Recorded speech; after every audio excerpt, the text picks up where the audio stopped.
ಚರಿತ್ರವನ್ನು ಕೇಳುವುದರಿಂದ ಸರ್ವ ಅಂತರ ತಾಪಗಳು ಪರಿಹಾರವಾಗಿ ಸುಖವನ್ನು ಹೊಂದಬಹುದು. ಸಮುದ್ರ ತೀರದಲ್ಲಿ ಕುಂದಾಪುರವೆಂಬ ಒಂದು ನಗರವಿರುವುದು. ಅಲ್ಲಿ ಶ್ರೀಧರ ಎಂಬ ಅಭಿಧಾನವುಳ್ಳ ಒಬ್ಬ ಚತುರನಾದ ಬ್ರಾಹ್ಮಣನಿರುವನು. ಆತನ ಪತ್ನಿಯಾದ ಲಕ್ಷ್ಮೀಬಾಯಿ ಎಂಬುವಳು ಸಿದ್ಧಾರೂಢ ಸದ್ಗುರು ಚನ್ನಾರವಿಂದಗಳು ಬಹಳ ಶ್ರದ್ಧಾವಂತಳಾಗಿರುವಳು. ಇವಳು ಹುಬ್ಬಳ್ಳಿಯಲ್ಲಿ ತನ್ನ ತಂದೆಯ ಮನೆಯಲ್ಲಿರುವ ಸಿದ್ಧಾರೂಢ ಮಠಕ್ಕೆ ಹೋಗಿ ನಿತ್ಯ ಸದ್ಗುರು ದರ್ಶನವನ್ನು ತೆಗೆದುಕೊಳ್ಳುತ್ತಿದ್ದಳು. ಆತನ ಚರಣಗಳು ನಿತ್ಯ ಸ್ಪರ್ಶಿಸುತ್ತಿದ್ದುದರಿಂದ ಆ ಸದ್ಗುರುನಾಥನ ಮೇಲೆ ಅವಳಿಗೆ ಅತ್ಯಂತ ಭಕ್ತಿ ಉತ್ಪನ್ನವಾಗಿತ್ತು. ಗಂಡನ ಮನೆಗೆ ಹೋಗುವ ಸಮಯದಲ್ಲಿ ಸಿದ್ಧಾಶ್ರಮಕ್ಕೆ ಬಂದು ಸದ್ಗುರುವಿಗೆ ಭೇಟಿಯಾಗಿ ಕಣ್ಣೊಳಗಿಂದ ತುಕ್ಕಾಸ್ತ್ರವನ್ನು ಸುರಿಸುತ್ತಾ ಪ್ರಾರ್ಥಿಸುತ್ತಾಳೆ. ಹೇ ದಯಾಳುವಾದ ಸದ್ಗುರು ತಾಯಿ, ನಿನ್ನ ಕೃಪೆಯ ಛಾಯೆಯನ್ನು ನನ್ನ ಮೇಲೆ ಹಾಕುವಂತವಳಾಗು. ನಿನ್ನನ್ನು ಬಿಟ್ಟು ದೂರ ಹೋಗುವ ಕಾಲವು ಈಗ ಬಂದೊದಗಿದೆ. ನಿನ್ನ ದರ್ಶನವನ್ನು ನಿತ್ಯದಲ್ಲಿಯೂ ತೆಗೆದುಕೊಳ್ಳದೆ ಆ ಊರಿನಲ್ಲಿ ನಾನು ಹೇಗಿರಲಿ ಎಂಬ ಇದೊಂದು ಚಿಂತೆಯೂ ನನಗೆ ಹತ್ತುತ್ತದೆ. ಹೇ ಕೃಪಾಳುವೆ, ಇದು ನೀನು ತಿಳಿದಿರುವೆ. ಈ ಪ್ರಕಾರ ಅವಳ ಕರುಣಾವಚನವನ್ನು ಕೇಳಿ ದಯಾಗಣವಾದ ಸದ್ಗುರುರಾಜನು, ಹೇ ಸದ್ಭಕ್ತರೇ, ಹಾಗಾದರೆ ನೀನು ನಿನ್ನ ಇಷ್ಟದೇವನ ನಾಮಸ್ಮರಣೆ ಮಾಡು ಮತ್ತು ಸರ್ವಕಾಲ ಆತನ ಸಗುಣ ರೂಪವನ್ನು ಹೃದಯದಲ್ಲಿ ಧ್ಯಾನಿಸುತ್ತಿರು. ಇದರಿಂದಲೇ ನೀನು ಸಮಾಧಾನ ಹೊಂದುವಿ ಮತ್ತು ಆತನೇ ಸಂಕಟದಲ್ಲಿ ಬಂದು ನಿನ್ನನ್ನು ರಕ್ಷಿಸುವನು. ಈ ವಿಷಯದಲ್ಲಿ ಸರ್ವತಾ ಸಂಶಯವನ್ನು ಹಿಡಿಯಬೇಡ ಎಂದು ನುಡಿದಿದ್ದು ಕೇಳಿ ಲಕ್ಷ್ಮೀಬಾಯಿಯ ಹೃದಯದಲ್ಲಿ ಆನಂದ ತುಂಬಿತು. ಅವಳು ಪುನಃ ಸದ್ಗುರುರಾಯನ ಚರಣಗಳನ್ನು ಹಿಡಿದು, ಹೇ ದೀನನಾಥ, ನನ್ನ ಮೇಲೆ ಲೋಭವಿರಲಿ, ನಿನ್ನ ಚರಣ ದರ್ಶನಕ್ಕೆ ಬೇಗನೆ ಕರೆಸಿಕೊಳ್ಳಬೇಕು ಎಂದು ಅನ್ನುವಾಗ ಆಕೆ ಕಣ್ಣೊಳಗಿಂದ ನೀರು ಸುರಿಯುತ್ತಿದ್ದವು. ಅನಂತರ ಪತಿಗ್ರಹಕ್ಕೆ ಹೊರಟಳು. ತಾಯಿ ತಂದೆಗಳನ್ನು ಬಿಟ್ಟು ಹೋಗುತ್ತೇನೆಂದು ಆಕೆಗೆ ಚಿಂತೆಯಾಗಲಿಲ್ಲ. ಸದ್ಗುರು ತಾಯಿಯ ವಿಯೋಗವಾಗುವುದೆಂಬುದರ ದಿಶೆಯಿಂದ ಅವಳು ಬಹು ಕಳವಳಗೊಳ್ಳುತ್ತಿದ್ದಳು. ಗಂಡನ ಮನೆಗೆ ಹೋಗಿ ಲಕ್ಷ್ಮೀಬಾಯಿಯು ಸಿದ್ಧ ಚಿಂತನವನ್ನು ಮಾಡುತ್ತಾ ಆತನ ರೂಪವನ್ನು ಹೃದಯದಲ್ಲಿ ನಿತ್ಯ ಧ್ಯಾನಿಸುತ್ತಿದ್ದಳು. ಪ್ರೇಮದಿಂದ ಪತಿ ಸೇವೆಯನ್ನು ಮಾಡುತ್ತಿದ್ದಳು.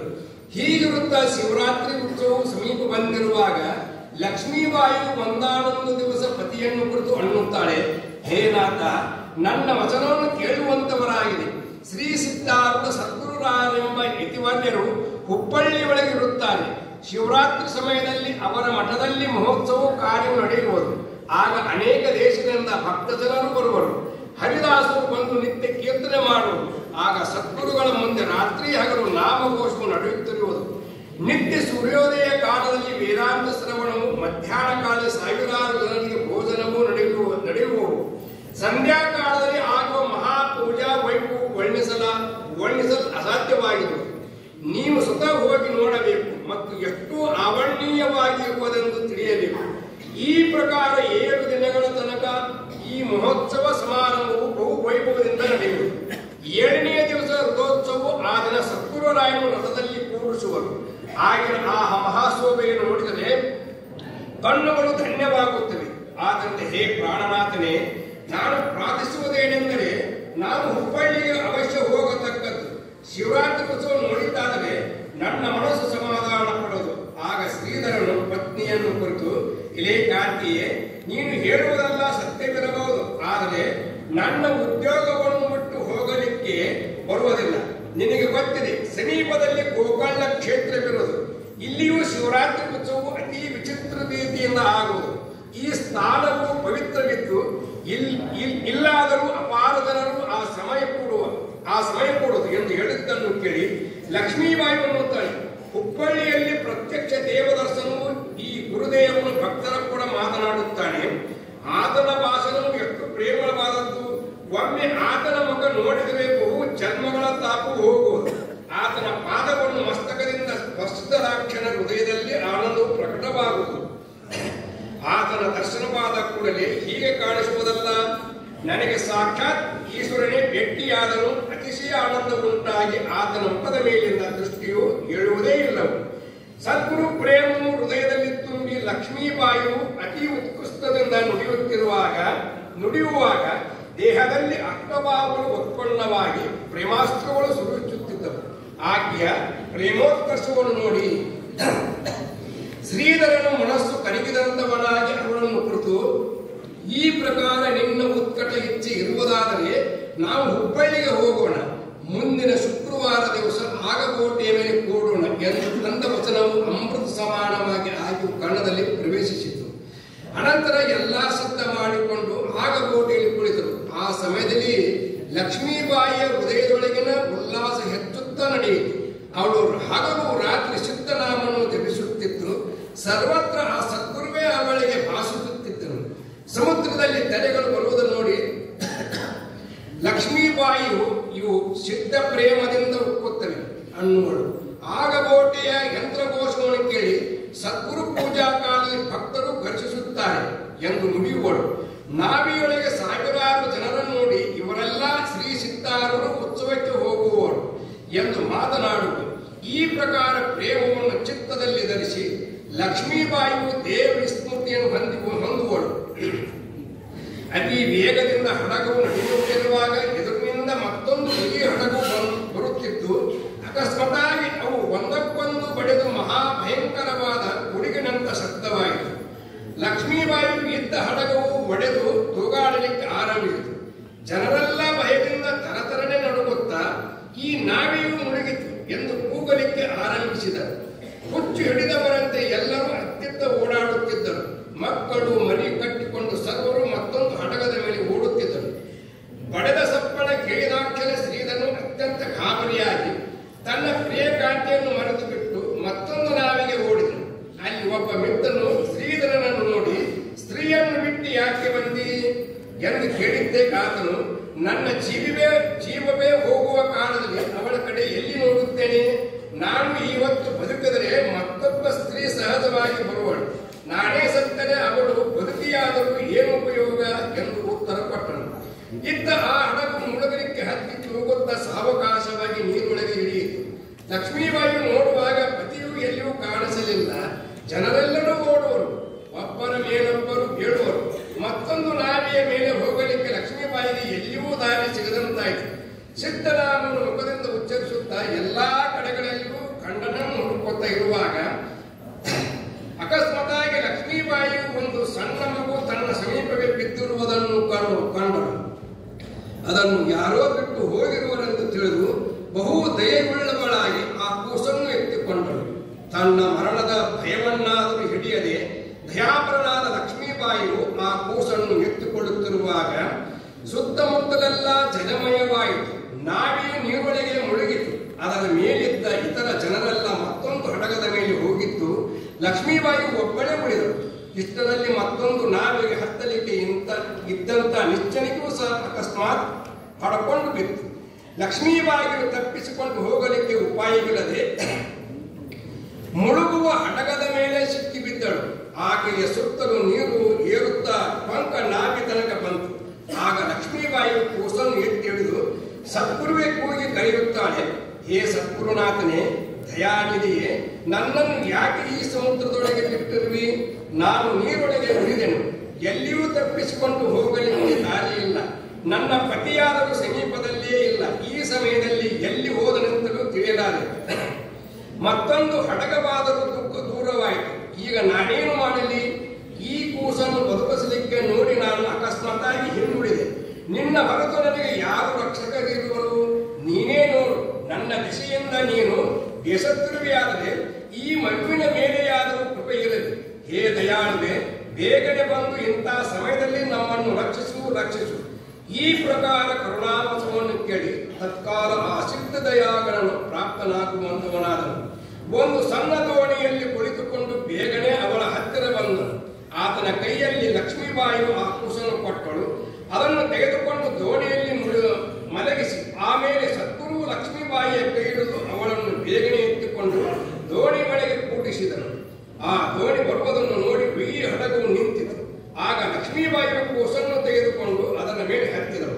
ಆಗ ಏನು ಚಮತ್ಕಾರ ಆಯಿತೆಂದರೆ ದೋಣಿಯು ಅದರಲ್ಲಿದ್ದ ಸದ್ಗುರುನಾಥನು ಅದೃಶ್ಯರಾದನು. ಇದನ್ನು ನೋಡಿ ಎಲ್ಲರೂ ಬಹಳ ಆಶ್ಚರ್ಯಪಟ್ಟರು. ಯಾರಿಗೂ ಆತನ ಮಾಯಾ ತಿಳಿಯಲಾಗ. ಆಗ ಆ ಕೂಸಿನ ತಾಯಿ ಬಂದು ಲಕ್ಷ್ಮೀಬಾಯಿಯ ಕಾಲಿಗೆ ಬಿದ್ದು, ನೀನು ಸಾಕ್ಷಾತ್ ದೇವಿಯೇ ನನ್ನ ಕೂಸನ್ನು ರಕ್ಷಿಸಲಿಕ್ಕೆ ಪ್ರಾಪ್ತಳಾದೆ ಎಂದು ಹೇಳಿದ ಕೂಡಲೇ ಲಕ್ಷ್ಮೀಬಾಯಿಯು ಕೂಸನ್ನು ತಾಯಿಯ ಕೈಯಲ್ಲಿ ಕೊಟ್ಟು ತನ್ನ ಪತಿಯನ್ನು ಹುಡುಕಲಿಕ್ಕೆ ಆರಂಭಿಸಿದರು. ಶ್ರೀಧರ ಮನಸ್ಸಿನಲ್ಲಿ ಬಹಳ ನಾಚಿಕೆಯಿಂದ ಎಲ್ಲಿಯೋ ಅಡಗಿ ಕುಳಿತಿದ್ದನು. ಆಮೇಲೆ ಒಬ್ಬರು ಅವನನ್ನು ಹಿಡಿದುಕೊಂಡು ಬಂದರು. ಪತಿಯನ್ನು ನೋಡಿದಾಕ್ಷಣ ಲಕ್ಷ್ಮೀಬಾಯಿಯು ಬಹು ದೀನ ಭಾವದಿಂದ ಆತನ ಚರಣಗಳನ್ನು ಹಿಡಿದು ನೋಡಿ ಸದ್ಗುರುನಾಥನು ಓಡಿ ಬಂದು ನನ್ನನ್ನು ರಕ್ಷಿಸನು. ಅವನು ಅನಾಥರ ದಶೆಯಿಂದ ಬಹಳ ದಯಾಳು ಇದ್ದಾನೆ. ನಿಮ್ಮನ್ನಾದರೂ ಆತನೇ ರಕ್ಷಿಸುವನು ಎಂದು ಸದ್ಗತಿಗಳಾಗಿ ನುಡಿದಳು.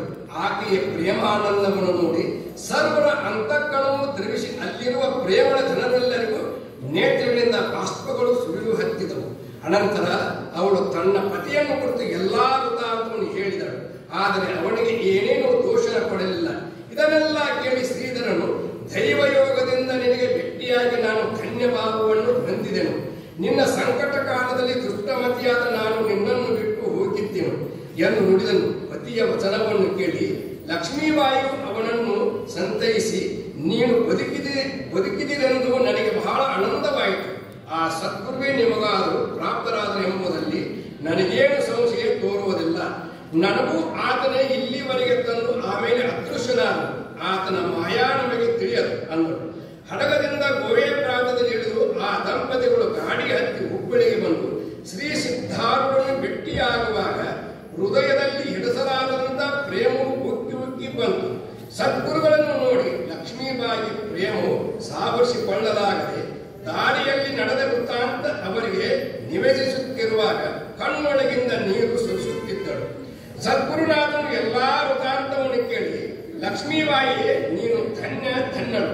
ಆ ದಯಾಗಣನ ಸ್ಮರಣೆ ಮಾಡಿದ ಕೂಡಲೇ ಆತನು ಬಂದು ನಿನಗೆ ಪ್ರಾಪ್ತನಾದನು.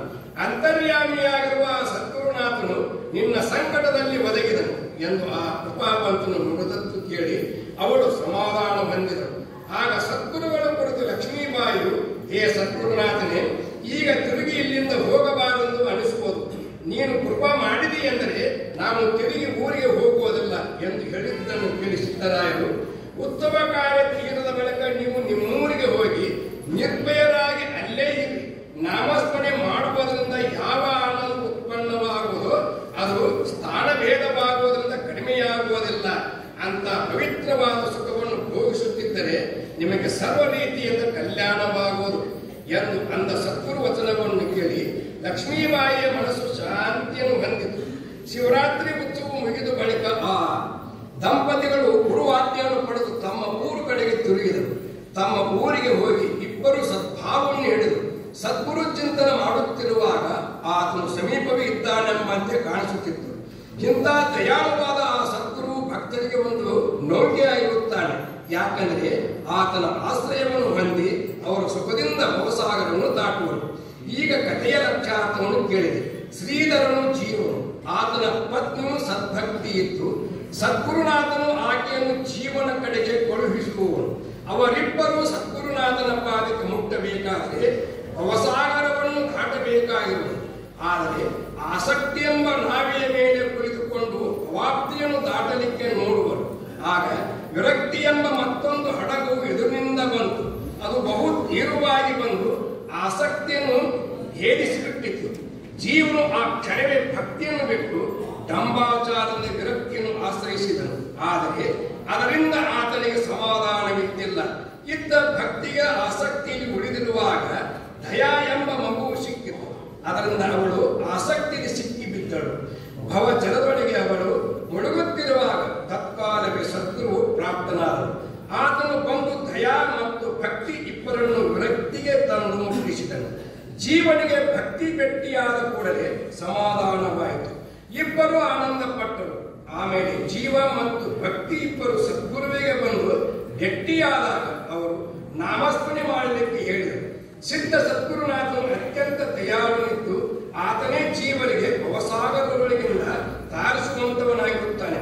ಅವನ ನಾಮ ಮಾತ್ರದಿಂದ ಜೀವರುಗಳೆಲ್ಲ ಭವಾಬ್ದಿಯನ್ನು ದಾಟುವರು ಎಂಬಲ್ಲಿಗೆ ಶ್ರೀ ಸಿದ್ಧಾರೂಢ ಕಥಾಮೃತಗಳು ಶ್ರವಣ ಮಾತ್ರದಿಂದ ಸರ್ವ ಪಾಪವನ್ನು ಭಸ್ಮ ಮಾಡುವಂತ ಅತಿ ಮನೋಹರವಾದ ಈ 53ನೇ ಅಧ್ಯಾಯವನ್ನು ಶಿವದಾಸನು ಶ್ರೀ ಸದ್ಗುರು ಸಿದ್ಧಾರೂಢ ಚರಣಾರವಿಂದಗಳಿಗೆ ಅರ್ಪಿಸಿರುವನು.